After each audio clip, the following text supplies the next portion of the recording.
Kaibigan, napakaraming may anxiety, may nervyos, may mga mental health problem ngayon.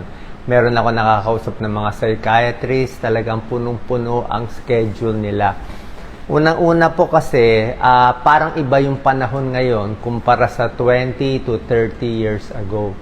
So, mas maraming stress, maraming pagbabago, mainitin ang ulo ng mga tao. So, tingnan natin.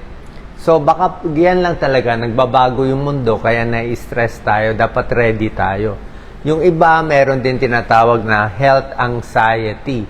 Pag health anxiety naman, siyempre nagkakaedad, takot ka sa nararamdaman mo, baka may bukol sa ulo, may bukol dito, may mga nararamdaman. So, maraming umiikot sa utak mo. So, explain ko ano anxiety, ano panic, at ano magagawa natin para malampasan to. Pag health anxiety, siyempre takot ka sa sakit. Pero usually naman kasi yung katawan natin, kaya naman niya talaga ayusin yung sarili niya. So, dapat easy lang tayo sa pag-diagnose sa sarili. Doc Lisa, pwede ba natin focus konti? So, iba yung nervyos lang, iba yung panic attack. Pag nervyos lang, unti-unti yan. May mild na nervyos, kaya mo yan. Minsan matagalan, ilang taon, medyo nervyos, dahan-dahan, ilang araw. Mas kaya mo i-manage yan. Ang panic attack, ibang usapan to, biglaan. Out of the blue, walang warning, paggising mo lang, biglang mag-escalate. Parang naglabas ng adrenaline yung katawan mo biglang na-injectionan ka na parang adrenaline, manginginig ka bigla. Ito yung biglaan. Mas nakakatakot yung panic attack.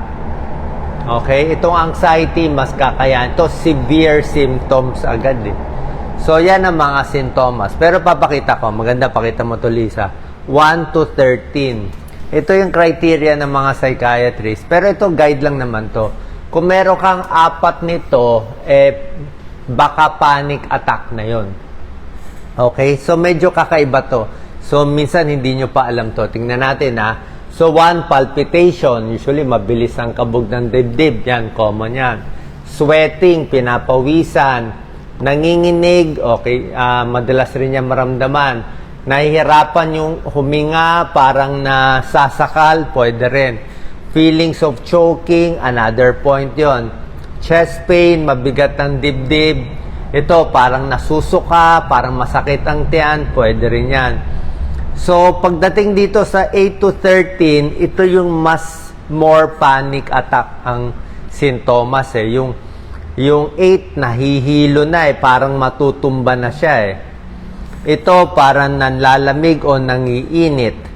Number 10, ito namamanhid na yung kamay, parang iba na pakiramdam. Ito po yung tatlong medyo pang panic attack, itong 11, 12, 13. Ito, dati nakaramdam ako nito. Itong 11, day realization. Parang wala ka sa mundo. Parang wala ka sa earth, parang nananaginip ka. Parang pinapanood mo lang sarili mo. Parang hindi real. Yan. Common yan. Fear of losing control. Common to. Parang mamamatay na, may mangyayari, masisira na ulo ko. Pag hindi ko makontrol, magwawala na ako yan. O, fear of losing control and going crazy. Fear of dying. Ito yung delikadong tatlo, lalo na itong dalawa. Kasi, baka ano gawin mo eh. Kaya ang tip ko nga dito, huwag kang gumawa, huwag kang mag-drive, huwag kang maglakad sa kalye, huwag kang tumawid sa daanan kasi nga unstable ka eh. Baka ano maisip mo. So yan ang mga, kung may 4 kayo nito, especially dito sa may dulo, panic attack po yon. Okay? So may good news sa panic attack. Ang panic attack hindi nakakamatay, hindi cancer, hindi delikado. Usually malalampasan. Sabi ko nga, baka yung mundo natin mismo nagbabago, maraming changes. Kung nakikita nyo, lahat ngayon mainitin ang ulo. Sa social media, sobra init ang ulo. Sa politika, sobra init ang ulo. Worldwide, maraming mga gera, maraming stress. So, kaya nararamdaman natin yon. So, having a panic attack. Okay? Ano gagawin natin? Pag tayo nakakita na isang tao nagpapanik, sasabihin mo, panic attack lang yan, mawawala na yan in 15 minutes. Ayan, ang sintomas, lalala in 10 minutes. After 10 minutes, usually pinapawisan yung kamay, mawawala na in 15 to 20 minutes. Intayin mo. Stay calm lang, give them space, upo lang, upo. Pwede mo sabihin, you can handle these symptoms. Lalo na kung matanda ka na tulad ko, alam mo na paulit-ulit kung nakakasampung panic attack ka na, okay ka na eh. Sanay ka na. Pero kung yung una at pangalawa, takot ka pa. This will pass, lilipas din. This will roll over you. Parang wave lang yan. Parang alon lang, mawawala din yan. Ano nagtitrigger? Marami ito. Ito nakaka-trigger. Yan, mga situation. Pero usually, ang trigger sa akin yung biglang may gugulo sa isip eh.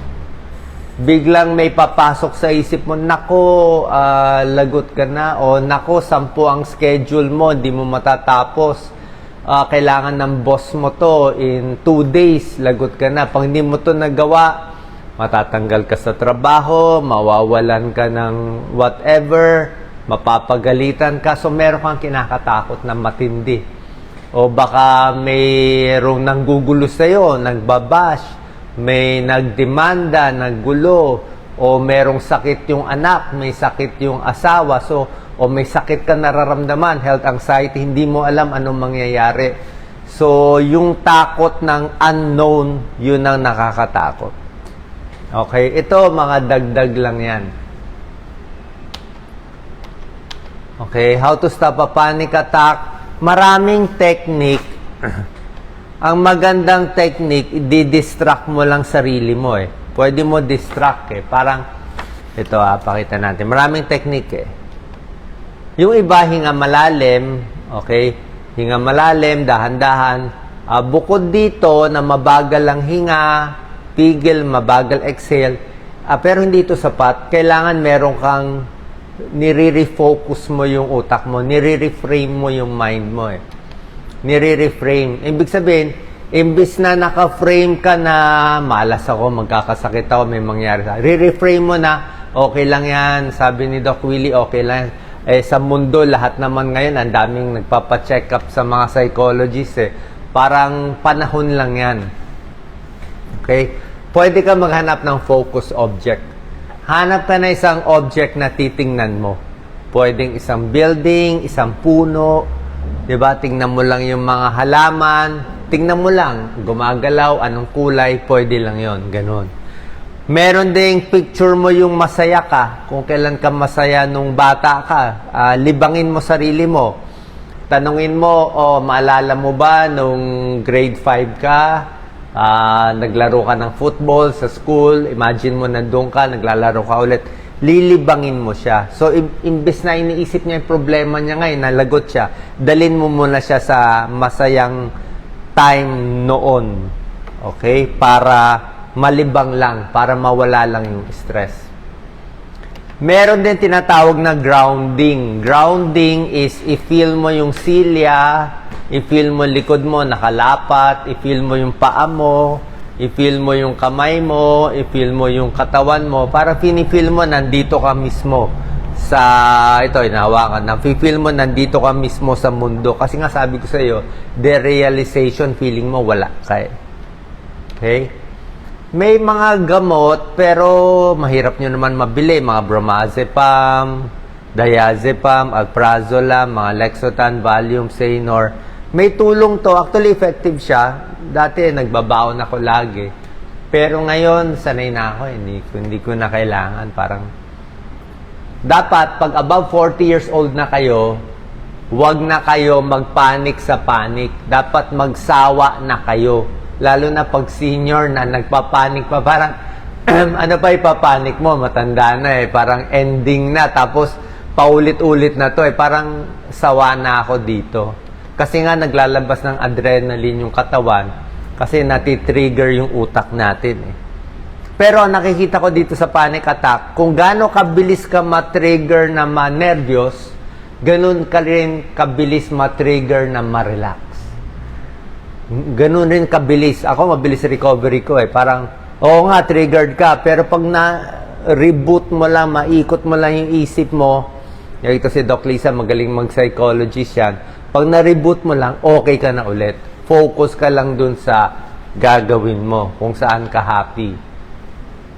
Sabihin mo sa sarili mo, this is just fear, hindi to seryoso. Hanapin mo yung source ng problema. Galit ka ba sa tao? May sobra bang trabaho? May problema? May schedule ba? May commitment? Doc Lisa, ikaw kukuha. Number 3, pwede ka magbawas ng commitment mo kung masyado ka maraming commitment. Okay. Namumulay mukha niya, kinuha niya, nahulog. Kaya nga maganda live, di ba? So, say no to commitment. Mahinahawak ng ballpen at pointer. Say no. Kung marami kang in-schedule, di sabihin mo, ito lang kaya ko eh. O cancel muna. Yan. Tell a close friend. Bigay mo yung problema mo. Or ito pinakamaganda, number 5. Higa lang. Diba? Higa. Wala kang gagawin. Huwag kang magtawag. Huwag kang mag-iyak-iyak. Huwag kang magsabi. Huwag kang magdidesisyon. Huwag kang makipag-break sa boyfriend mo. Huwag kang makipag-away sa magulang mo. Huwag kang kumausap sa kaibigan mo, magdidesisyon. Kasi nga, wala nga sa tamang pag-iisip eh. Hayaan mo muna. Next, bukas ka na magdesisyon. Okay, may mga technique. So, pag tumatanda, aayos na yan, pwede mo gamitin itong nervous anxiety para maging mas healthy, mas maingat, tsaka mas honest usually Very honest ang nagpapanik at may anxiety. Kasi hindi ka na makakasinungaling. Feeling mo, mamamatay ka na. Parang dying declaration na yun eh. Ano pang i-dishonest mo, di ba? Feeling mo nga, mamamatay ka na nga eh. So, be nice to people, do good. Maganda charity works na mutulong sa mas kawawa sa'yo, sa mas pulubi. Ang dami natin pulubi dyan sa Pilipinas. Pag tumutulong ka, nadidistract ka, nawawala yung focus mo sa sarili mo, nakikita mo mas malaki yung problema ng ibang tao. Ngayon naman, pag anxiety lang ang problema, ito pang long-term exercise, painting, journaling, watching funny videos, pang long-term yan. Makinig ng music, okay din. Grounding technique, tulad na sinabi ko, nagtitrigger sa'yo, baguhin yung pagkain, mas healthy kakainin. Pampasaya, ito, mga magagandang amoy, pwede rin. Okay. Magbasa ng Bible, okay din. Okay. Tools for panic attack, ito. Kinumento ko na sa inyo. Interact with water, massage, pwede rin. Self-massage. Meron ako mga iwas sa mga unhealthy foods. Okay, ito mga pamparelax. Inom lang ng tubig, pwede rin naman tubig. Self-massage, relax. Stretching, diba? Dun lang. Maganda sa nature eh. Sa may puno, sa may tubig, sa may halaman, mas marirelax. Ito, mga pampatanggal ng stress. Pero basically, yung utak lang inaayos natin. And syempre, pwede rin magbasa ng Bible kung nakakatulong sa iyo. So, cast all your anxiety on Him because He cares for you. Sana pa nakatulong to para sa problema niyo. Pero syempre, pag sobrang lala, wala namang masama, pa-check tayo sa psychologist or sa psychiatrist. Salamat po.